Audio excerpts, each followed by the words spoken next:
Fala, imbatíveis dos concursos públicos, estudantes dia e noite. Estamos aqui para falar de um tema que é super, hiper, mega caidor em concursos públicos, que é processo legislativo. E se você não sabe o que é sanção, o que é veto, confunde publicação com promulgação, você está no lugar certo. Você vai aprender esses detalhes, vai aprender o que é mais cobrado. Você não precisa de aprender tudo não, só. Você precisa aprender o que é mais cobrado. É estudo eficiente, né, gente? Você não precisa estudar tudo não, você precisa pegar o manual de direito constitucional, ele é tudo, não. Você precisa saber o que mais cai. É assim que você aprende e passa no concurso, certo? Seguinte, vamos entender o processo legislativo com um exemplo do bebê.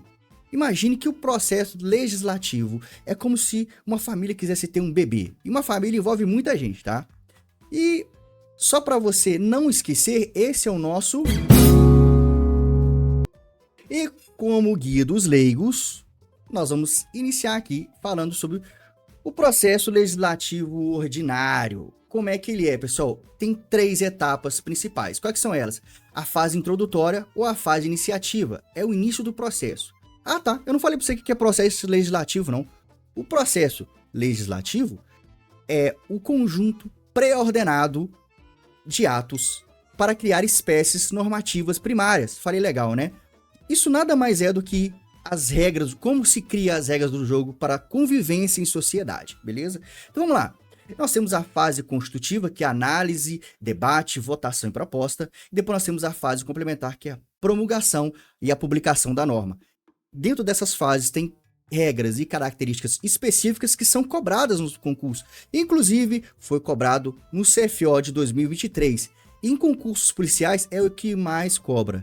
Outra coisa, pessoal, é interessante demais para a gente continuar nesse processo, que você me ajude. Eu tô crescendo no canal, tenho poucos inscritos, não sou um canal grande, sou um canal pequenininho assim, ó. Eu preciso do seu apoio para continuar crescendo e trazendo conteúdo que vai fazer com que você evolua nos seus estudos. Então já te peço, se você não é inscrito, se inscreva aqui no canal, deixa o seu like aqui e comente também. Não deixa de comentar não se você gostou ou não, para eu poder melhorar, que é assim que vive o ser humano, né? É melhorando de pouquinho em pouco. Então vamos lá, pessoal. O que é a fase introdutória ou pontapé inicial? É o início do processo, chamado iniciativa, tá?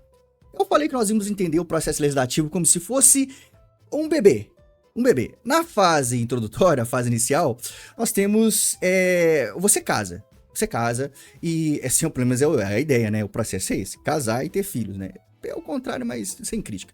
Vamos lá, você casa e vem junto, né? Pai, sogra, avô, tio, cunhado, né? Que não é parente. Aí você vem e eles vêm e falam assim, olha, mas você não vai ter filhos, não, você devia ter filhos e tal.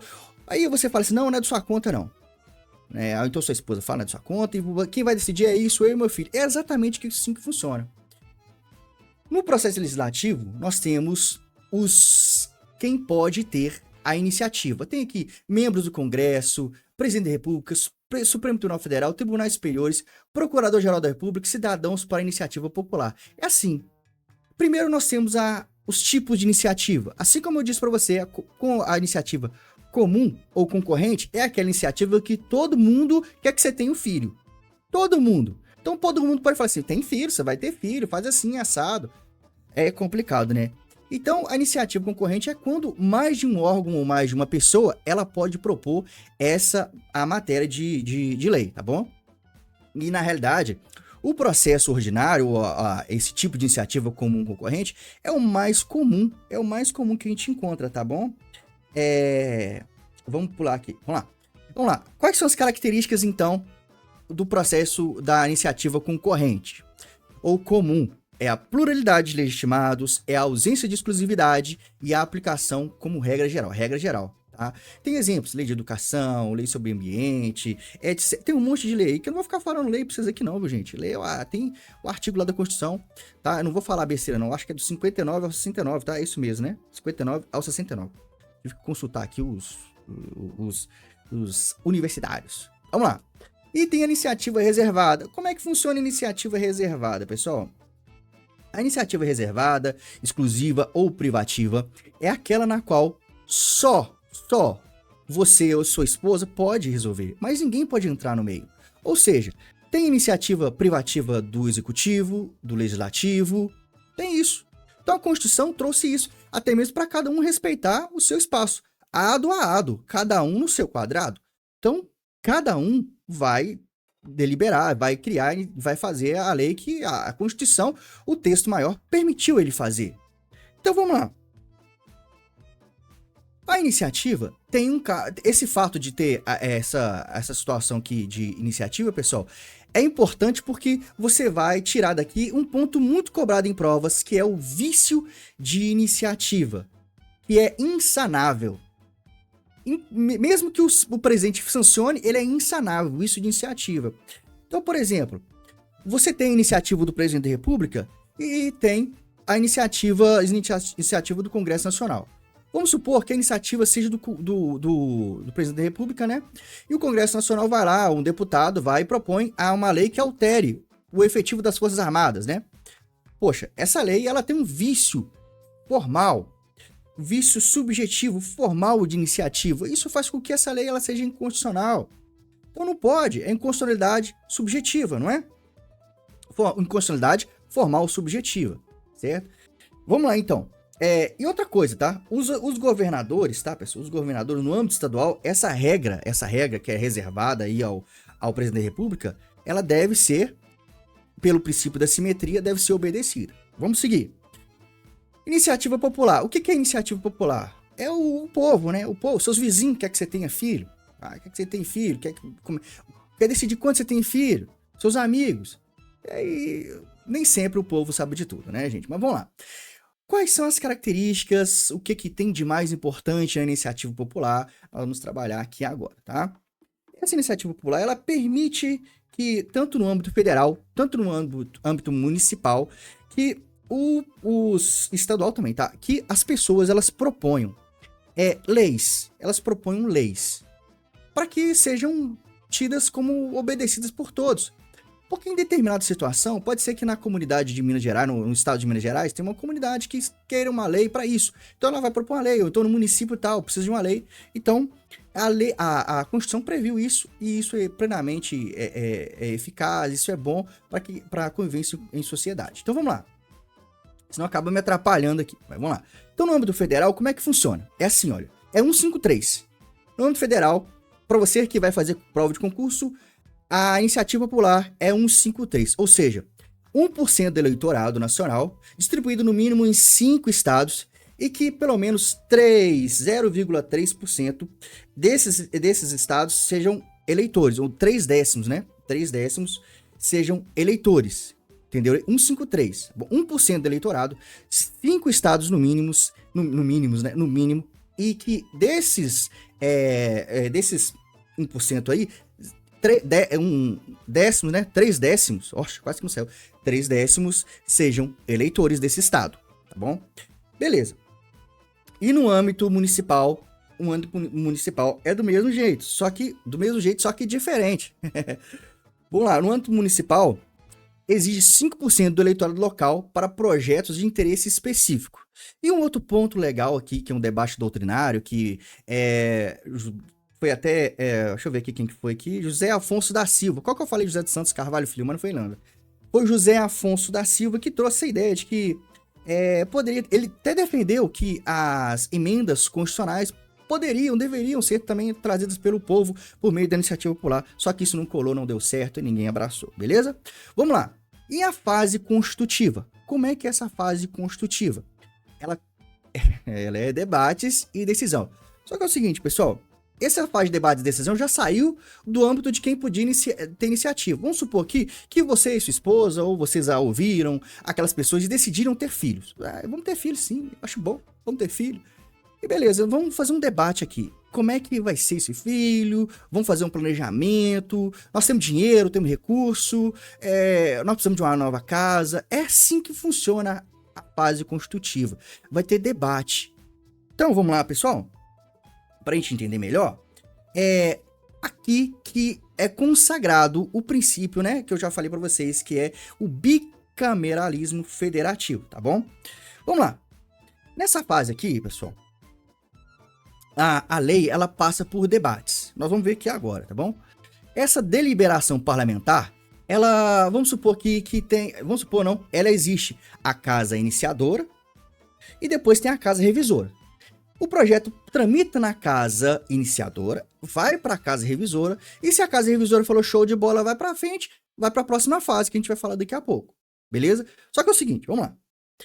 Apresenta-se o projeto. Apresenta-se o projeto na casa iniciadora, e lá nesse projeto acontece lá a análise das comissões. Depois da análise das comissões, que tem as comissões temáticas, vamos analisar agora os temas. Nessas comissões temáticas, que tem até a Comissão de Constituição e Justiça, aprovou, vai para o voto pelo plenário. Beleza? E é dentro dessas comissões temáticas que tem aquelas emendas, vamos mexer nisso aqui, vamos colocar isso, vamos mudar aquilo. É aqui que acontecem as emendas, tá bom? Depois para voto no plenário. Tá. Gente, não, é isso aqui que é cobrado em prova. Você não me venha com churmelas entrando em detalhes específicos aqui não. Beleza? A votação em plenário, ela acontece após a análise das comissões instrutivas, tá? Instrutivo não, comissões temáticas. E depois ela envia à casa revisora. Por exemplo, se a casa iniciadora foi a Câmara dos Deputados, vai para o Senado Federal. Se for o Senado Federal, a iniciadora vai para a Câmara dos Deputados. Lembrando que no caso da iniciativa popular, a casa iniciadora é sempre a Câmara dos Deputados, porque a Câmara dos Deputados representa quem? O povo. Deveria representar pelo menos, né? Então tá, pessoal, vamos lá. E vamos supor que lá na casa revisora aconteçam emendas. Foi emendado e tal. O que tem que acontecer com essas emendas? Com o projeto inteiro ele volta e só essas emendas são reavaliadas lá, tá bom? A gente vai discutir isso aqui agora, tá bom? Bom, e qual é que é o quórum de aprovação? Da lei ordinária, isso aqui é interessante vocês aprenderem, viu? Da lei ordinária é a maioria simples. E o que seria a maioria simples? Vem aqui comigo aqui. Vem aqui.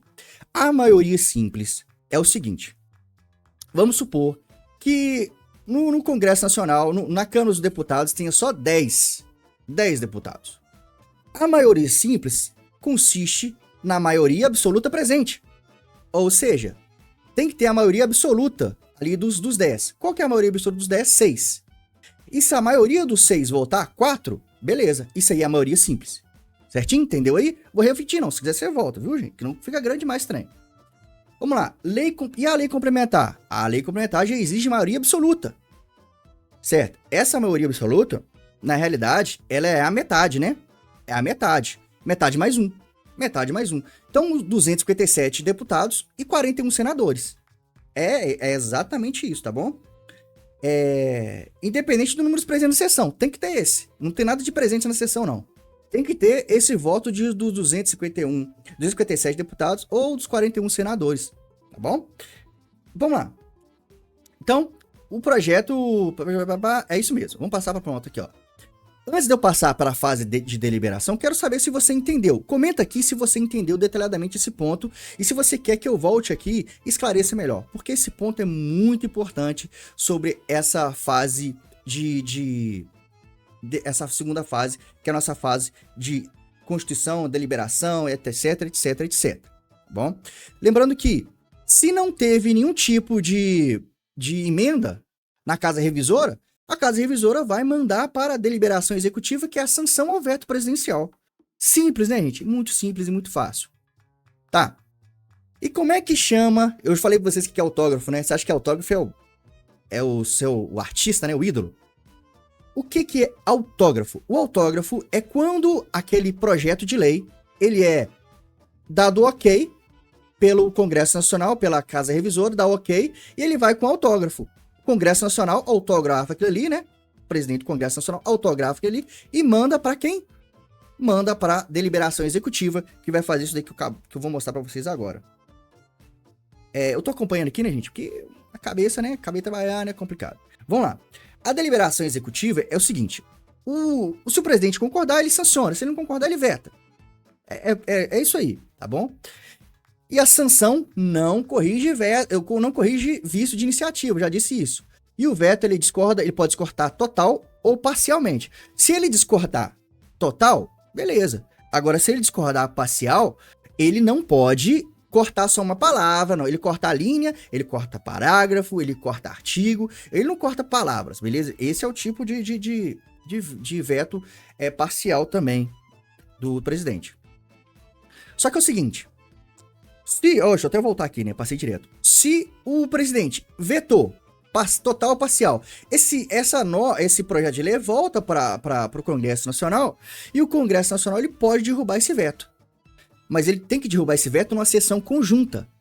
O que é sessão conjunta? Não precisa de falar, né, gente? Sessão conjunta entre a Câmara dos Deputados e o Senado Federal. E é só com a maioria absoluta. O que é a maioria absoluta? Junta-se a maioria dos dois, vai lá e é a maioria mais um. É metade mais um. A maioria absoluta que pode derrubar, tá bom? E lembrando que nem todas as normas, né, passam para deliberação executiva. Por exemplo, emenda constitucional, decreto legislativo, resolução, não passa por essa fase. Vamos lá? E agora, a fase complementar, que é a dar a publicidade, né? Pessoal, a fase complementar, que é dar forma, dar publicidade, é como se fosse agora Ah, tá, eu não falei, né, pessoal? Eu não falei, eu tô falando aqui do bebê e esqueci de citar. Lembra aqui que essa fase aqui, gente, essa fase aqui de complementar, que é dar publicidade, ela tem a fase de fazer o bebê, que é a promulgação. A promulgação é como se o casal já tivesse planejado ali, bonitinho, lá na fase constitutiva, construiu tudo que tinha de fazer, os recursos, deliberou, tudo certo. Agora nós vamos fazer o quê? Vamos constituir, vamos complementar isso que a gente tem. Ou seja, nós vamos promulgar. O que seria promulgar? Promulgar, na realidade, seria dar existência, falar que existe. Então aquele casal vai lá e faz e tem a anidação, né? Anidação, sabe o que é anidação? Depois eu explico. E consegue ter ali, faz um feto e fala pra toda a família, gente, ela tá grávida. Então, isso torna aquela lei, torna a lei executável, ou torna o bebê conhecido. Torna conhecido assim, olha, existe. É o conhecimento de existência. Beleza? Então, esse é o conhecimento de existência. A promulgação nada mais é do que o conhecimento de existência, tá bom? Fala que, olha, foi criado de acordo com as normas, foi criado de acordo com as normas do mundo jurídico, não há vícios aqui, dá o ok. É a ok. Toda hora eu faço isso aqui, né? É porque sai da linha. Tem que fazer assim, ó. Um ok arrastado. Então, beleza, pessoal? Então, a lei já existe, só que precisa de publicar. O bebê já existe, só que precisa de nascer. E é com a nossa publicação, que vem o bebê. O bebê nasce. Com o bebê nascido, surgem obrigações. Qual é a obrigação que é essa? Obrigação de prestar alimentos, obrigação de cuidar, etc, etc. Não preciso nem falar, eu sou pai de dois, arrastado. Então, surge várias obrigações, tá? Então, a publicação, ela torna a lei, ela dá condição de eficácia para a lei. Ou seja, ela torna a obrigatoriedade da lei. O princípio da obrigatoriedade, que torna obrigatório, né? Lá na lei de introdução às normas do direito brasileiro, fala sobre a vigência e eficácia da lei. É muito interessante se ler os artigos iniciais, a gente vai até ter aula aqui no canal. Outra coisa, pessoal, tá gostando da aula, tá achando interessante? Então deixa seu like aqui, pô. Tô há 18 minutos falando, você não deixou o like até agora, não se inscreveu, não compartilhou, o que tá acontecendo? Tá ruim assim, gente? Se tiver ruim, você me fala, tá ruim, então me manda que eu vou corrigir, tá bom? Para com essas palhaçadas, tá? Beleza, pessoal. Qual que é? A gente vai falar sobre espécies de normas e seus processos especiais. É muito simples, muito rápido, a gente fechar a nossa aula em, no máximo, 22 minutos. Vamos lá. Aqui, olha, nós temos aqui, as leis, as emendas constitucionais. Tá aqui, ó, emenda constitucional. Processo especial que exige um quórum de 3/5 em 2 turnos em cada casa. A gente vai ter uma aulinha, um shorts aqui para falar exatamente, detalhadamente, sobre as emendas constitucionais. Só que é o seguinte, a emenda constitucional, ela pode ser proposta pelo presidente da República por 1/3 da Câmara ou do Senado, mais da metade das Assembleias Legislativas Estaduais, com um quórum de aprovação altíssimo, que na realidade é 3/5 dos votos nas 2 casas em 2 turnos. Pegou aí? As leis complementares, elas têm um processo constitucional mais específico, né? Por causa do quórum, que é absoluto, maioria absoluta. A lei ordinária a gente já viu, que é a regra, que é um processo mais simples, que é a maioria simples. As leis delegadas, que são elaboradas pelo presidente com autorização do Congresso Nacional, tá bom? E as outras medidas, espécies normativas, são medidas provisórias, que são editadas pelo presidente, no caso de urgência, relevância, que elas precisam ser convertidas em leis em determinado tempo, tá bom? Temos os decretos legislativos, que são matéria de competência exclusiva do Congresso Nacional, que essa aqui, gente, não se submetem ao veto ou sanção do presidente. Decreto legislativo. Temos as resoluções, que são matéria de competência exclusiva das casas legislativas, que também não se submetem ao veto ou sanção, tá bom? E tem um processo especial. E nós temos as leis orçamentárias, que ela é reservada ao próprio executivo, com rito próprio e tramitação própria também. Pessoal, essa aqui, pessoal, é a visão geral do processo legislativo brasileiro. Tá aqui, olha, iniciativa, que é a apresentação do projeto, porque tem legitimidade. Depois nós temos a deliberação parlamentar, que é análise, debate, votação nas casas legislativas, a deliberação executiva, que é sanção e veto pelo chefe do Poder Executivo, a promulgação, que é a declaração de existência, né, do bebê, fez o bebê, e aqui a publicação, que é a divulgação oficial da norma para conhecimento público e dar eficácia para ela e tornar ela obrigatória. Esse aí, pessoal, então é o nosso processo legislativo. E eu, para não ficar muito tempo com vocês agarrados aqui, agradeço demais a presença de vocês. Se vocês não me conhecem, eu sou professor, sou tenente, sou especialista em neurociência, sou psicanalista, sou especialista em concurso público, já fui aprovado em vários concursos, 2 vezes seguidas no CFO. Você não tem nada para fazer na vida, não, sou? Me segue então, sou. Me segue aqui, que eu ensino aqui esses detalhes da norma. Esse é o nosso guia dos leigos, que na realidade, se você é um camarada e reconhece a sua dificuldade, você já está no caminho certo. Então, o Guia dos Leigos é o caminho certo para quem reconhece suas dificuldades em determinados temas, e nós vamos abordar todos os temas aqui referente a direito que cai no CFO, que cai nas carreiras policiais, que são mais cobrados. Pessoal, eu vou deixar com vocês aqui a minha continência, mas antes eu peço, se inscreva no canal. O vídeo foi legal, se inscreva no canal. O vídeo foi legal, se inscreva no canal, deixa o seu like. A minha continência para vocês e até mais.